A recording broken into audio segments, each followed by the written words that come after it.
دوستو، مولانا محمود مدنی صاحب نے چند دن پہلے جو بیان دیا تھا اویسی صاحب اور مسلمانوں کے خلاف، اس کو لے کر کے انڈیا میں ایک بڑا ہنگامہ برپا ہوا اور بہت سارے لیڈران، سیاستدان اور بہت سارے علماء اس بیان کا جواب دے رہے ہیں اور بہت سے جواب دیے جا چکے ہیں۔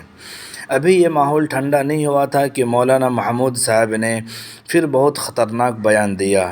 دو خطرناک بیان ان کے سوشل میڈیا پر بہت گردش میں ہیں، وہ میں آپ کے سامنے رکھنا چاہ رہا ہوں۔ ان میں سے پہلا بیان ہے شری رام کے تعلق سے، جس میں مدنی صاحب نے کہا ہے کہ شری رام پورے انڈیا کے لوگوں کا امام ہے۔ اب لیجئے، انہوں نے شری رام کو امام بنا دیا۔ اور دوسرا بیان دیا ہے NRC اور CA کو لے کر کے۔ ذرا سنیے کتنا خطرناک بیان ہے۔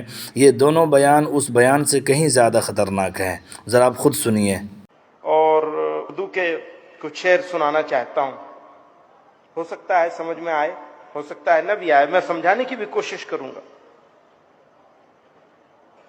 کہا لبریز ہے شراب حقیقت سے جام ہند، سب فلسفی ہیں خطے مغرب کے رام ہند۔ شری رام چندر جی کے بارے میں کہہ رہے ہیں، اب غور کیجئے گا۔ وہ کہہ رہے ہیں سب فلسفی ہیں خطے مغرب کے رام ہند، یہ ہندیوں کے فکر رس کا ہے اثر، رفعت میں آسمان سے بھی اونچا ہے بام ہند۔ رفعت کہتے ہیں بلندیوں کو، اونچائیوں کو۔ تو بھارت کا دروازہ، ہند بھارت کا دروازہ آسمان سے بھی اونچا ہے۔ کس وجہ سے؟ اسی دیش میں ہوئے ہزاروں ملک سرشت، مشہور جن کے دم سے ہے دنیا میں نام ہند، ہے رام کے وجود پر، یہ آخری شعر ہے رام کے وجود پر ہندوستان کو ناز، اہل نظر سمجھتے ہیں اس کو امام ہند۔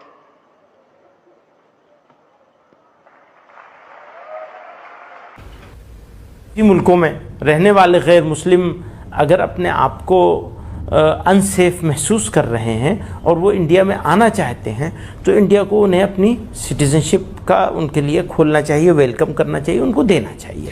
اصل اشارہ جو ہے وہ سٹیزنشپ امینڈمنٹ بل جو آیا ہے اس کو لے کر کے ہے، اس میں ٹھیک ہے، مجھے اس کے اوپر کوئی بہت زیادہ اعتراض نہیں نظر آتا ہے، مجھے ذاتی طور پر، ہمارے بہت سارے بھائیوں کو ہے اس پر اعتراض، لیکن مجھے بہت زیادہ اعتراض نہیں نظر آتا ہے اگر چند لاکھ یا 20 لاکھ 30 لاکھ 50 لاکھ لوگ پڑوس کے ملکوں سے یہاں آ جائیں اور ان کو وہ کر لیا جائے تو کوئی حرج نہیں ہے۔ لیکن اگر کوئی مسلمان یہاں آئے تو کیوں آئے گا؟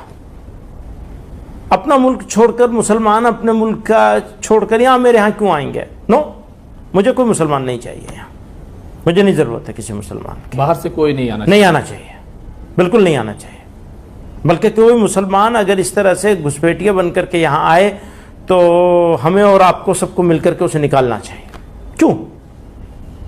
یہ اپنی سوچ کو ہمیں بدلنا ہے، اس طرح ہندو مسلمان میں نہیں بانٹنا ہے۔